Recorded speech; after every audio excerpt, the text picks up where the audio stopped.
ബിജെപിയുടെ സ്ഥാനാർത്ഥികളെ നിർണ്ണയിക്കുന്നത് എ.കെ.ജി സെന്ററിൽ നിന്നല്ലെന്ന് ബിജെപി കൊല്ലം ജില്ലാ പ്രസിഡന്റ് ബി ഗോപകുമാർ.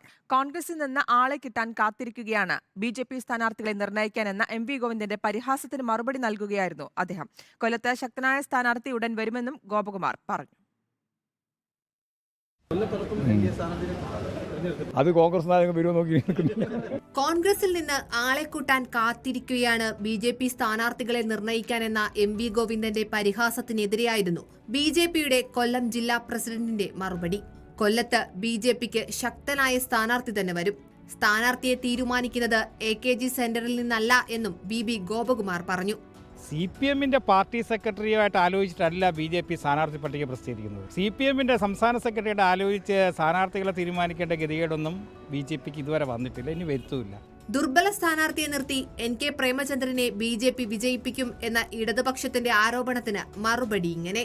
പ്രേമചന്ദ്രനെ എതിർക്കാൻ ഇവിടെ മുകേഷിനെ പോലെ ഒരു ദുർബലനായ സ്ഥാനാർത്ഥിയെ LDF നിർത്തിയിരിക്കുകയാണ്. കാര്യം ഇന്ത്യൻ പാർലമെന്റിൽ മോദി സർക്കാരിനെതിരെ BJPക്കെതിരെ ഏറ്റവും കൂടുതൽ പ്രസംഗിച്ചിട്ടുള്ളത് പ്രേമചന്ദ്രനാണ്. തുടർന്ന് അവർക്ക് അങ്ങനെ ഒരാളെ വേണം. അതുകൊണ്ട് മുകേഷിനെ ഒരു ബലിയാടാക്കി.